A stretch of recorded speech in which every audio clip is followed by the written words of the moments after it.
Hello. स्वागत है आप सभी का GKRWA स्टडी पर। मेरा नाम निधि। आज के वीडियो में हम डिस्कस करने वाले हैं हिंदी के टॉप 30 ऐसे क्वेश्चन आंसर जो कि सभी परीक्षाओं के लिए महत्वपूर्ण रहेंगे। तो आप लोग वीडियो को शुरू से अंत तक ज़रूर देखिएगा और 30 में से कितने क्वेश्चन का आंसर आप सही कर पा रहे हैं अपना स्कोर हमें कमेंट बॉक्स में ज़रूर बताइएगा। तो चलिए शुरू करते हैं फर्स्ट क्वेश्चन से। वर्णमाला में लुंठित व्यंजन किसे कहते हैं? बताइए, वर्णमाला में लुंठित व्यंजन किसे कहते हैं? र लुंठित व्यंजन है जिसके उच्चारण में जीभ तालू से लुढ़क कर स्पर्श करे उसे हम लुंठित व्यंजन कहते हैं। वर्णमाला में पार्श्विक व्यंजन किसे कहते हैं? बताइए, पार्श्विक व्यंजन किसे कहते हैं? ल पार्श्विक व्यंजन कहलाता है जिसके उच्चारण में हवा जीभ के बगल से निकल जाए उसे हम पार्श्विक व्यंजन कहते हैं। निम्नलिखित में से कौन उत्क्षिप्त व्यंजन है? बताइए, क्वेश्चन नंबर 3 का राइट आंसर क्या होगा? ऑप्शन डी इसका राइट आंसर है। ड़ और ढ ये दोनों उत्क्षिप्त व्यंजन हैं। ट वर्ग का उच्चारण स्थान क्या है? बताइए, ट वर्ग का उच्चारण स्थान क्या है? ऑप्शन सी इसका राइट आंसर होगा। ट वर्ग यानी ट, ठ, ड, ढ, अड़ ये सभी मूर्धन्य व्यंजन के अंतर्गत आते हैं। किस समास में पहला पद अनु, प्रति, भर, हर, यथा आदि शब्द आता है? अव्ययी भाव समास में। और अव्ययी भाव समास का पहला पद प्रधान होता है। चौलड़ी में कौन सा समास है? बताइए, चौलड़ी में कौन सा समास है? बहुव्रीहि समास है। चौलड़ी में बहुव्रीहि समास है और इसका समास विग्रह होगा। 4 है लड़ियां जिसमें अर्थात माला। गिरिधर में कौन सा समास है? बताइए, गिरिधर में कौन सा समास है? गिरिधर में बहुव्रीहि समास है और इसका समास विग्रह होगा गिरि को धारण करने वाला अर्थात कृष्ण जी। धनहीन में कौन सा समास है? बताइए, इसका राइट आंसर क्या होगा? ऑप्शन सी इसका राइट आंसर है। धनहीन में अपादान तत्पुरुष समास है और इसका समास विग्रह होगा धन से हीन। उलूक शब्द निम्न वर्गों में से किस वर्ग में आता है? बताइए, उलूक शब्द किस वर्ग में आता है? तत्सम। उलूक शब्द तत्सम है, इसका तद्भव होगा उल्लू। कुछ शब्द निम्न वर्गों में से किस वर्ग में आता है? बताइए, इसका राइट आंसर क्या होगा? ऑप्शन ए इसका राइट आंसर है। कुछ ही शब्द तत्सम है, इसका तद्भव होगा कोख। निम्न क्रियाओं में कौन सी क्रिया अनुकरणात्मक नहीं है? बताइए, इनमें से कौन सी क्रिया अनुकरणात्मक नहीं है?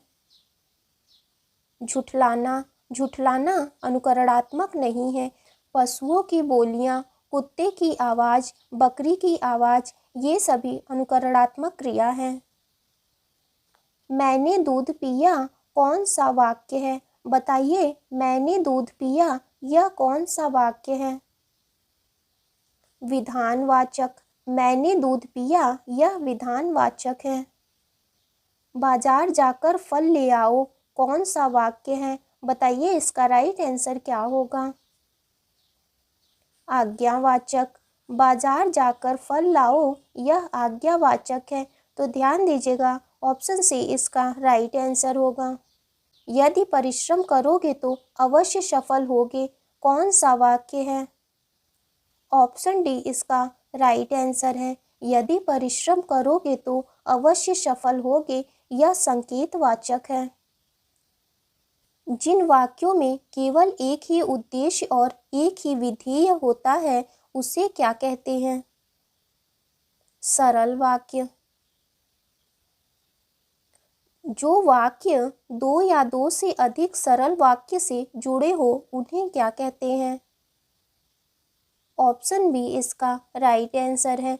जो वाक्य 2 या 2 से अधिक सरल वाक्यों से जुड़े हो उन्हें हम संयुक्त वाक्य कहते हैं। वाक्य को लिखने अथवा बोलते समय बीच में कहीं थोड़ा बहुत रुकना पड़ता है। इस विश्राम को दिखाने के लिए किस चिन्ह का प्रयोग किया जाता है? विराम चिन्ह का। आपके स्क्रीन पर ये जो डॉट डॉट चिन्ह है, यह कौन सा चिन्ह है? लोप चिन्ह। इसे हम लोप चिन्ह कहते हैं। आपके स्क्रीन पर दिखे हुए चिन्ह को क्या कहते हैं? बताइए, यह कौन सा चिन्ह है? ऑप्शन बी इसका राइट आंसर है। इसको हम अल्प विराम चिन्ह कहते हैं। आपके स्क्रीन पर ये जो चिन्ह दिख रहा है, इसको कौन सा चिन्ह कहते हैं? कोष्टक कहते हैं। इसको कोष्टक कहते हैं। वामन किसका पर्यायवाची शब्द है? बताइए, वामन का पर्यायवाची शब्द क्या होगा? बौना। वामन बौना का पर्यायवाची शब्द है और बौना के अन्य पर्यायवाची शब्द ठिगना, नाटा, ये सभी बौना के अन्य पर्यायवाची शब्द हैं। चंद्रहास किसका पर्यायवाची शब्द है? बताइए, चंद्रहास का पर्यायवाची शब्द क्या होगा?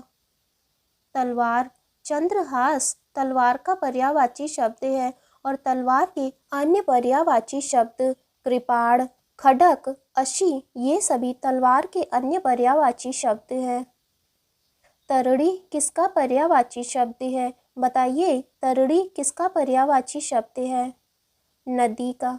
तरड़ी नदी का पर्यायवाची शब्द है और तरड़ी के अन्य पर्यायवाची शब्द सरिता, आपगा, वाहिनी, ये सभी तरड़ी के अन्य पर्यायवाची शब्द हैं। शुद्ध वर्तनी का चयन कीजिए। बताइए, व्यावहारिक का शुद्ध वर्तनी रूप क्या है?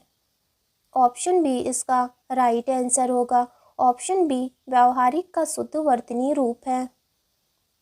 ईश्वर तुम्हें सफलता दे, यह कौन सा वाक्य है? बताइए, ईश्वर तुम्हें सफलता दे, यह कौन सा वाक्य है? इच्छावाचक है। ईश्वर तुम्हें सफलता दे, यह इच्छावाचक वाक्य है। वह सायकालीन बेला जब पशु वन से चरकर लौटते हैं तो उस बेला को हम क्या कहते हैं? गोधूली। वह सायंकालीन बेला जब पशु वन से चरकर घर को लौटते हैं तो उसे हम गोधूली कहते हैं। जिसके चूड़ा पर चंद्र हो उसे हम क्या कहते हैं? बताइए, इसका राइट आंसर क्या होगा? ऑप्शन बी इसका राइट आंसर है। जिसके चूड़ा पर चंद्र हो उसे हम चंद्रचूड़ कहते हैं। चंद्रचूड़ का अर्थ है मस्तक पर जिसके चंद्रमा धारण किया है, अर्थात भगवान शिव। दो पर्वतों के बीच की भूमि क्या कहलाती है? घाटी। दो पर्वतों के बीच की भूमि घाटी कहलाती है, जैसे कश्मीर घाटी। गूलर का कीड़ा मुहावरे का क्या अर्थ है? बताइए, गूलर का कीड़ा मुहावरे का क्या अर्थ है? ऑप्शन ए इसका राइट आंसर होगा। गूलर का कीड़ा, इसका मुहावरा है सीमित दायरे में भटकना। गूलर का फूल मुहावरे का क्या अर्थ है? बताइए, गूलर का फूल मुहावरे का क्या अर्थ है? ऑप्शन बी इसका राइट आंसर है। गूलर का फूल, इस मुहावरे का अर्थ है दुर्लभ चीज। गागर में सागर भरना का क्या अर्थ है? बताइए, गागर में सागर भरना का क्या अर्थ है? यह आपका टेस्ट क्वेश्चन होगा। इसका आंसर आपको कमेंट बॉक्स में ज़रूर बताना है। तो आज की वीडियो आपकी यहीं तक थी। वीडियो अच्छी लगी हो तो लाइक करें, शेयर करें। अगर आप चैनल पे नए हैं तो चैनल को ज़रूर सब्सक्राइब करें।